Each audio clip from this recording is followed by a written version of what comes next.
सबको प्यार भरा जय मसीह।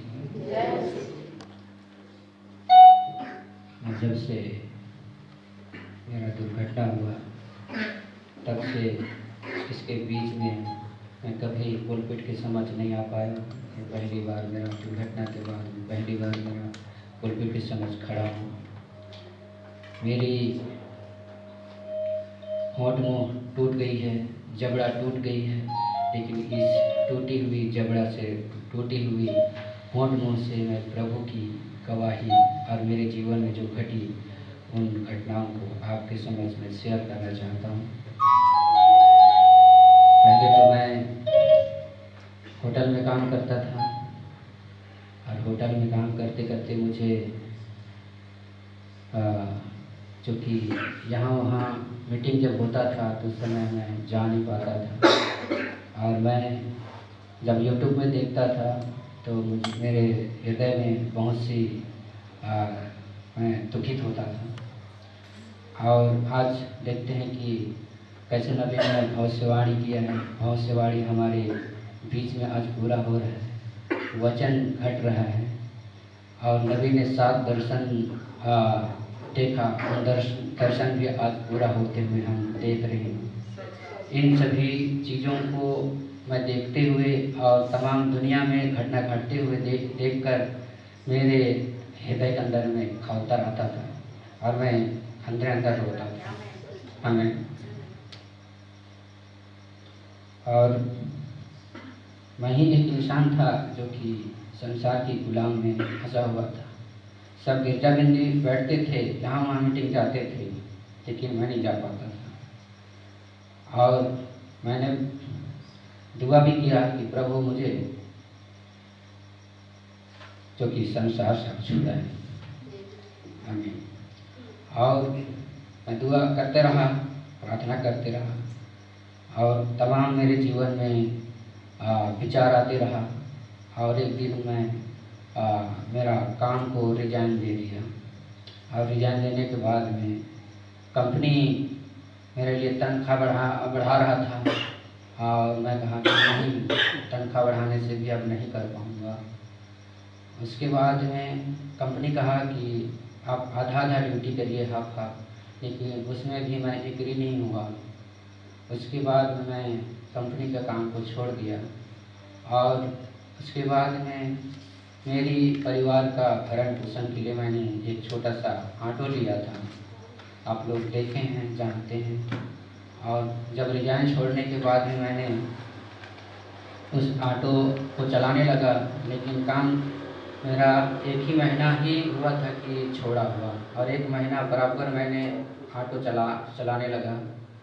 और ऑटो चलाते चलाते एक दिन हम सभी परिवार, पूरे परिवार, मैं, मेरी पत्नी और मेरी प्यारी बेटी साधवी और मेरा बेटा स्कूल गया था और साथ में हमारी एक मेरी बड़ी भाभी बैठी थी और हम लोग कहीं जा रहे थे। और जाते जाते अचानक सा जो कि हमारे साथ दुर्घटना हुआ और वो दुर्घटना ऐसे दुर्घटना हुआ कि मैं भी कैसे दुर्घटना हुआ उसको देख नहीं पाया और समझ नहीं पाया कि गाड़ी जो हमारी चल रही थी 25 और 30 के रफ्तार में थी और उधर से जब मोटरसाइकिल वाला आया और उनका स्पीड बहुत हाई था और हमारी गाड़ी में आकर उसने अपना गाड़ी को डाल दिया और मेरा हाथ स्टीयरिंग से छूट चुका। उसके बाद में मैं गाड़ी को कंट्रोल नहीं कर पाया क्योंकि मेरी चेहरा में, जबड़ा में सब कुछ टूट फूट चुकी और मेरी गाड़ी की पूरी कांच टूट चुकी। और उसके बाद में मैंने मोबाइल निकाला और मोबाइल निकालने के बाद में मैंने तुरंत अब्राहम भाई का फ़ोन लगाया और मेरी भाभी बैठी थी, उनको कहा कि भाभी ये नंबर से बात कर लो। उसके बाद में मेरी जबड़ा होंठ टूटा हुआ और तमाम कांच मेरे चेहरा में चिपका हुआ था टूट के। उन सभी को देख के मेरी पत्नी भी, वो भी बेहोश हो पड़ी और मैं तुरंत उस समय बेहोश हो गया और मेरी पत्नी भी बेहोश हो गई। उसके बाद में क्या क्या हुआ बीच में मैं नहीं जानता हूँ। उसके बाद में मुझे और मेरी पत्नी को जो कि वहाँ से एम्बुलेंस से कैसे कैसे अंबिकापुर लाया गया उसको भी मैं नहीं जानता हूँ। लेकिन पहला जो कि हॉस्पिटल में, शायद जिला हॉस्पिटल में लेके गए बताते हैं, और वहाँ से भी किसी ने कहा कि यहाँ एडमिट मत करो, इतना बहुत ज़्यादा ये मतलब चोट लग चुकी है, यहाँ के चक्कर में रहिएगा तो आप लोग जान गंवा बैठिएगा। तो जो कि भाई बहन लोग थे उन लोग जो कि श्री राम हॉस्पिटल में लाए, और श्री राम हॉस्पिटल में भी डॉक्टर ने कहा कि ये तो गंभीर चोट लगा हुआ है, आप लोग ले जाइए मिशन हॉस्पिटल। और मिशन हॉस्पिटल मुझे ले गया और मेरी पत्नी को ले जाया गया। उसके बाद में वहाँ एडमिट किए और हम लोग तो बेहोश ही थे। तो वहाँ जो कि एडमिट करने के 2 दिन बाद शायद तक मेरे को होश आया, और वहाँ मैं देख रहा हूँ कि मैं आईसीयू रूम में हूँ और मेरी पत्नी अशिष्टा का उसको नॉर्मल जो कि वार्ड में रखा गया। और मुझे होश आया तो मुझे मेरी बेटी का याद सताने लगा, जो कि प्यारी बेटी और गोदी करी है, शादी की लकड़ा। तो मुझे लगा कि मेरी बेटी को एक झलक देखूं। तो मैंने पूछा कि नीलम को कि बहन मैया कैसे है। उसने कही कि अच्छी है। और करीना बहन को मैं पूछा कि अच्छी है, तो मुझे थोड़ा ठीक लगा। उसके बाद में घंटों बीत जाने के बाद में मुझे याद सताने लगा कि मेरी पत्नी। तो मेरी पत्नी को मैं पूछा कि अशिष्टा कैसे है, तो उन्होंने कहा कि सब अच्छे हैं, तो मुझे एक बार मिलवा दो ऐसे करके। उसके बाद में मैं रोता रहा। अभी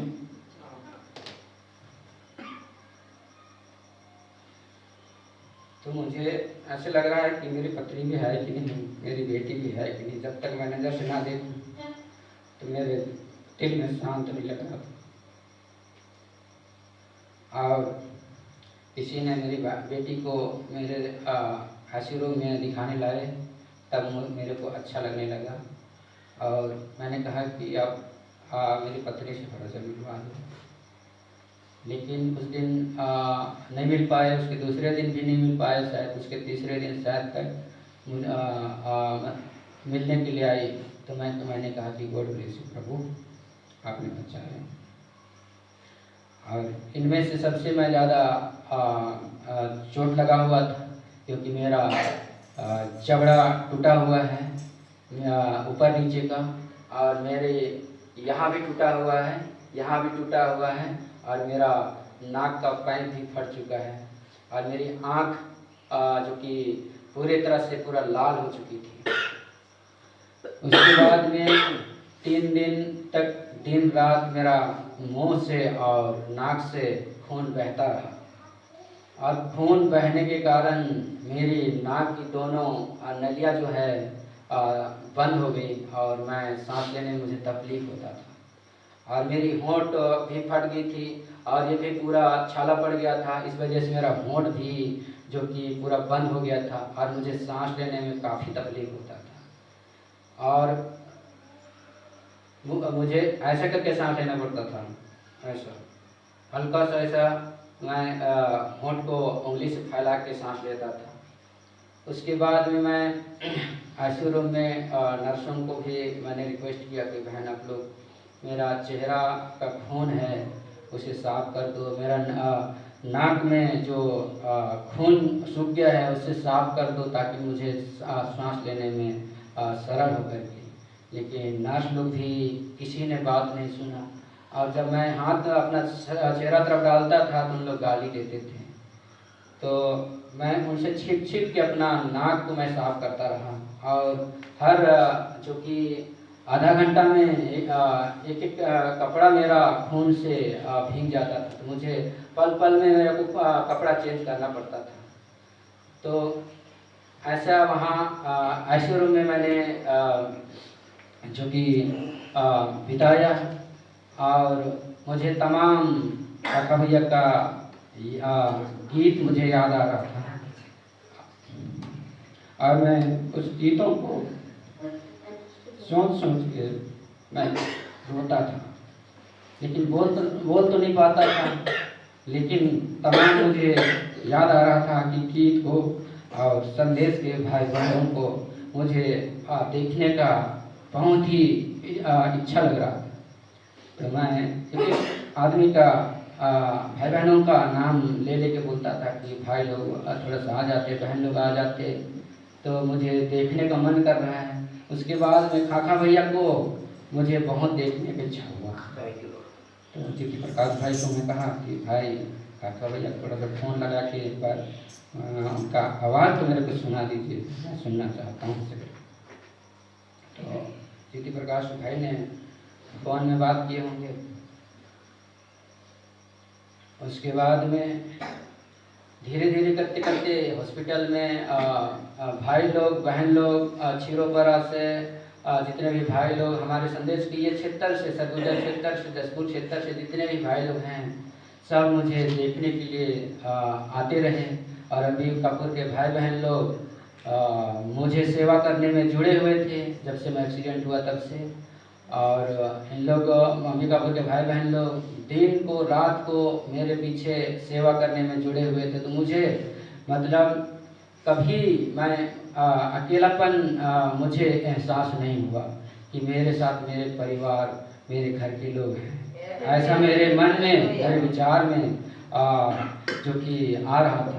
और भाई बहनों का सेवा को देख के मैं बोल तो नहीं पाता था, बहुत अंदर में रोता रहा। उसके बाद में जब मैं एक्सीडेंट हुआ उस समय शायद अब्राहम भाई हनोक भाई को फ़ोन लगाए, और हनोक भाई ने शायद खाका भाई को फ़ोन लगाए, तो खाका भाई ने तुरंत दुआ मेरे लिए रखी। और मैं जब एक्सीडेंट हुआ उस समय मैं तुरंत प्रभु से 2 शब्द में बात किया कि प्रभु आप किसी रीति से मुझे बचाना। उसके बाद में जो कि मिशन हॉस्पिटल में मैं एडमिट था। उसके बाद में वहाँ मिशन हॉस्पिटल में क्योंकि अंबिकापुर की 3 बहनें हैं जो कि मेडिसिन लाइन में, इनका अंबिका क्या बोलेंगे मिशन हॉस्पिटल में भी इनका पहचान है। और जहाँ से मेरा सर्जरी हुआ वहाँ भी इनका पहचान है। तो पर्याप्त मतलब अंबिकापुर का हर एक हॉस्पिटल में बहनों का कांटेक्ट है। तो बहनों को घुसने निकलने में आसान हुआ। तो बहनों को मैं थोड़ा सा खड़ा करना चाहता हूँ। बहन अनीता और बहन कैटरीना और बहन नीलम, इन लोगों का अंबिकापुर में थोड़ा सा मेडिसिन लाइन में थोड़ा सा पहचान होने के कारण इनको डॉक्टरों से, नर्सों से मिलने जुलने में इनको थोड़ा अवसर मिलता है। इस अवसर को देखते हुए मेरे लिए इनको हेल्प करने बहुत अति जो कि ज़रूरतमंद हुआ। और मैं बहनों को गॉड ब्लेस यू कहता हूँ। बहन लोग आप लोग बैठ जाइए। तो उसके बाद में वहाँ से मेरा मिशन हॉस्पिटल से डिस्चार्ज हुआ और एकता हॉस्पिटल में मुझे लाया गया। तो एकता हॉस्पिटल में लाने के बाद में भी अनीता बहन और करीना बहन और नीलम बहन की वहाँ का डॉक्टर से भी इनका संपर्क है। तो इन लोग फ़ोन में बातचीत किए कई बार और वहाँ डॉक्टर से रिक्वेस्ट करते रहे कि मेरा भाई एक्सीडेंट हुआ है, इनका सर्जरी है, तो आप थोड़ा सर्जरी में थोड़ा सा भाई को अच्छे रीति से देख लीजिए ऐसे करके। और तो भाई ने भी डॉक्टर ने भी बोला कि आप तो चिंता मत करिए। और जब से मैं एक्सीडेंट हुआ तब से मैं मेरे लिए कलिसिया के हर एक भाई बहन दुआ करते रहे। अंबिकापुर कलिसिया, बेंदोरा कलिसिया, छिरोपरा कलिसिया, उधर चकलबंदा कलिसिया और उधर बंगला भट्टा कलिसिया और जितने भी छत्तीसगढ़ के हर एक कलिसिया के लोगों ने हम सभी पति पत्नी के लिए दुआ करते रहे। मैं खुदा का गॉड ब्लेस यू करता हूँ, उसका धन्यवाद करता हूँ। और जब मैं एक्सीडेंट हुआ तब से इस घटना का जो कि के लिए दिल्ली तक हमारे खखा भाई ने रिक्वेस्ट किए, तो उसके लिए मैं खुदा का बहुत बहुत धन्यवाद देता हूँ। आज मैं अगर ये संदेश में नहीं होता तो मेरी जीवन आज मिट्टी में सड़ चुकी। आमीन। लेकिन आज मैं ये संदेश में हूँ तो मुझे प्रभु ने बचा लिया है, इसीलिए मैं खुदा का बहुत बहुत धन्यवाद देता हूँ। और जब मैं एकता हॉस्पिटल में था उस समय बहन लोग मेरे साथ दिन रात रहते थे, और भाई अंबिकापुर के भाई बहन लोग भी आना जाना हमेशा लगा रहता था। दिन को दिन नहीं, रात को रात नहीं, मेरे पीछे काम को, ड्यूटी को छोड़ के उन्होंने मेरे सेवा में लगे हुए थे। इसीलिए मैं प्रभु का ही धन्यवाद करता हूँ। और उसके बाद में 4 दिन 5 दिन के बाद में मेरी सर्जरी के लिए मुझे तैयार किए, और सर्जरी होने के लिए मेरा 9 बजे का समय था। मैंने 9:15 बजे तैयार होके बेड में बैठ गया। तो बैठने के बाद में मुझे अचानक जो कि सीने में दर्द होने लगा। तो मैंने नर्स को कहा कि बहन थोड़ा सा 10-15 मिनट आप वेट करिए, मेरा सीना में अचानक सा दर्द कर रहा है, हो सकता है डर से कि क्या से मैं नहीं जानता, ऐसे करके कहा। और मैंने बैठा और बैठ के उधर इधर देखते रहा। इसके बाद मेरे अचानक सामने में फर्श में एक लाइट, जो कि तारा की नहीं एक लाइट आया, और तारा की नहीं एक लाइट आया और वो फर्श में जलता रहा। तो मैंने उस तारा की नई लाइट को मैंने देखता रहा, और उधर इधर पूरे हॉस्पिटल में मैंने देख रहा था कि किधर से कोई जो कि टार्च तो नहीं चला रहा है ऐसे करके। तो किसी ने टार्च चलाने की मुझे नज़र नहीं दिखाई पड़ा। उसके बाद में मैंने उस लाइट को घंटों भर नहीं, कम से कम 10 मिनट तक मैं देखता रहा। उसके बाद में तो जलते जलते अचानक सा वो चला गया, मेरे नज़र से गायब हो गया। तो मैंने कहा ये तो प्रभु ही प्रभु ही हो सकते हैं। उसके बाद में मैंने कहा कि मेरे को हिम्मत लगा और ढाढ़स लगा कि मेरे साथ खुदावन है।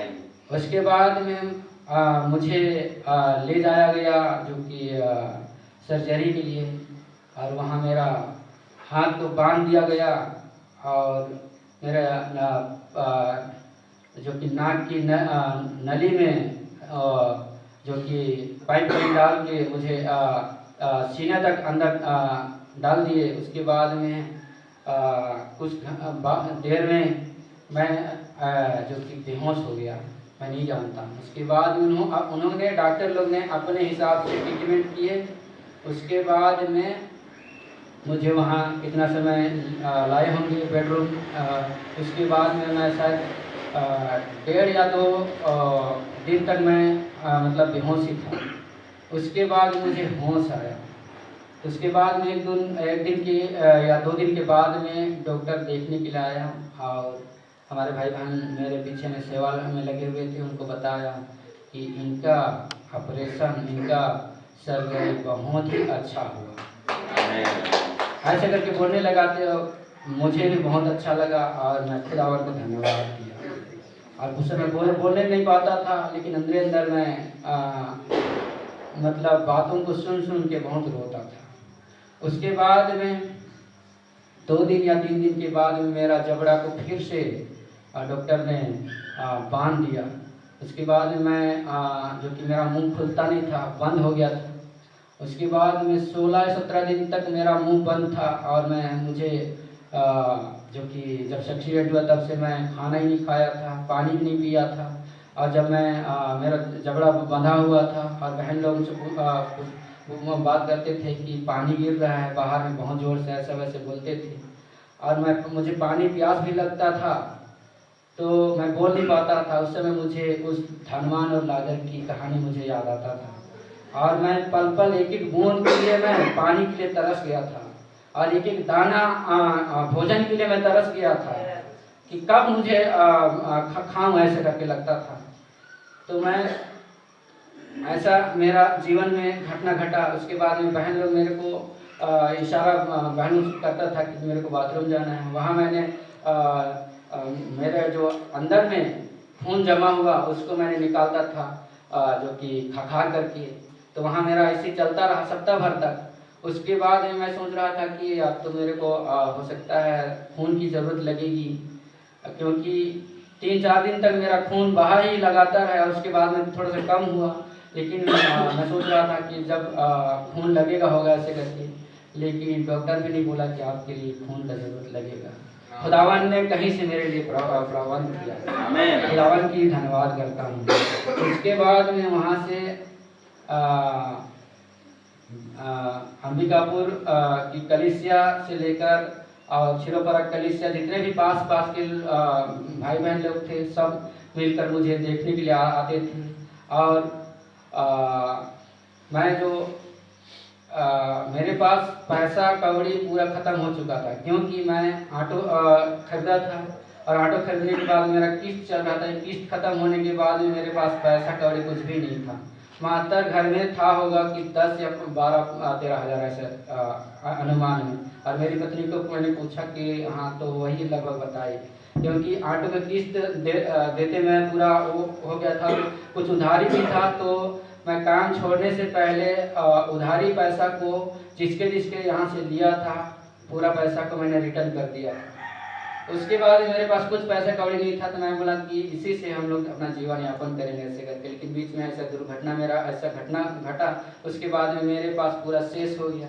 लेकिन जब हॉस्पिटल में पैसा का ज़रूरत लगा, तो मैंने देखा कि कलीसिया के भाई बहन कोई 10,000, कोई 8,000, कोई 5,000, कोई जैसे बन रहा है वैसे मुझे हेल्प करने लगे, अपने अपने से ला के देने लगे। तो मैं इनका समर्पण, भाई बहन का समर्पण को देख के बहुत रोता था। तो मैंने कहा कि यही मेरी असली परिवार है, असली मेरा परिवार यही है। जितना कि मुझे पैदा करने वाले मेरे माता पिता के परिवार से मुझे हेल्प नहीं मिला, लेकिन आज मैं अंबिकापुर कलीसिया, छिरोपरा कलीसिया, जितने भी इस डिवाइन लव टेबल लेकर छत्तीसगढ़ की कलीसिया ने मुझे जो कि हेल्प किया हॉस्पिटल में पैसा कौड़ी की ज़रूरत, दुआ प्रार्थना के लिए, तो उनको देख के मैं बहुत ही अंदर रोता था। और मैं खुदा का गॉड ब्लेस यू करता हूँ, प्रभु का धन्यवाद करता हूँ, क्योंकि आज मुझे भीख मांगने की ज़रूरत नहीं लगा। आज सब कुछ प्रभु यीशु मसीह के हाथ में है और मैं खुदा का तारीफ करता हूँ। उसके बाद में वहाँ से मैंने डिस्चार्ज मुझे मिला। उसके बाद में भी घर आने के बाद में खाने पीने के लिए मेरे को तकलीफ होता। उसके बाद में समय होता गया, 16-17 दिन के बाद मैं गया और मेरी जबड़ा की जितने भी जो कि स्क्रू लगा हुआ था, 8 स्क्रू को डॉक्टर ने निकाल दिया। निकालने के बाद में हल्का से मेरा मुंह खुलने लगा, हल्का सा बात करने लगा। उसके बाद में खिचड़ी खाना खाने लगा, पानी पीने लगा, तो मुझे अब ताकत थोड़ा सा आने लगा। उसके बाद में धीरे धीरे करते उसके बाद में महीना भर गुजर जाने के बाद में आज मुझे ताकत आने लगा और आज मैं चलने फिरने की योग्य हुआ। उसके बाद में मेरा ऑटो जो है थाना में जो कि थाना वाले लेके गए थे, वहाँ से फ़ोन आने लगा। उसके बाद में वहाँ से फ़ोन आने लगा कि बोले कि आपका नाम से FIR हुआ है, ऐसे करके बोलने लगे।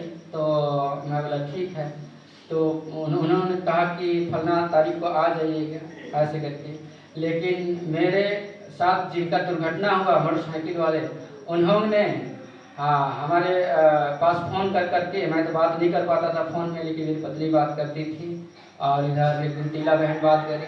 उन्होंने 3 लाख का मांग करने लगे। तो मेरी पत्नी बोली कि हम कहाँ से 3 लाख देंगे, ये तो दुर्घटना हुआ है, थोड़ी ना हम जानबूझ के मारपीट किए हैं, कि थोड़ी ना ऐसा हुआ ऐसे करके बोलने लगे। लेकिन उन्होंने कई बार माना नहीं, तो 3 बार उन्होंने फ़ोन में बात किया और यही सब पैसा का मांग करने लगा। और मेरी पत्नी बोली कि हम नहीं दे पाएंगे ऐसे करके। तो थाना से फ़ोन आता है और बोलते हैं कि सुरेश आप आइए थाना ऐसे करके। तो अब हम पति पत्नी डर रहे हैं कि थाना में हम क्या जवाब दें ऐसे करके। और अंबिकापुर की कलीसिया के हर एक भाई बहन बोल रहे हैं कि ऐसा आप थाना में बोलिए, ऐसा बोलिए, ऐसा बोलिए ऐसे करके। लेकिन मेरी पत्नी 2 दिन तक रोती रही कि मैं क्या जवाब दूंगा ऐसे करके। उसके बाद में मैं कहा कि आप चिंता मत करिए, चलिए ना, कुछ नहीं होगा, जो भी होगा देखा जाएगा, ऐसे करके। तो हम लोग चले गए थाना। उसके बाद हम लोग वहाँ जैसे पहुँचे, उसके बाद में वहाँ का जो कि मुंशी बुला के बैठे ऐसे करके। तो हम लोग अब सोच रहे हैं कि क्या जवाब देंगे ऐसे करके, लेकिन वहाँ का जो कि मुंशी बोला कि मैं इसका केस बना देता हूँ ऐसे करके।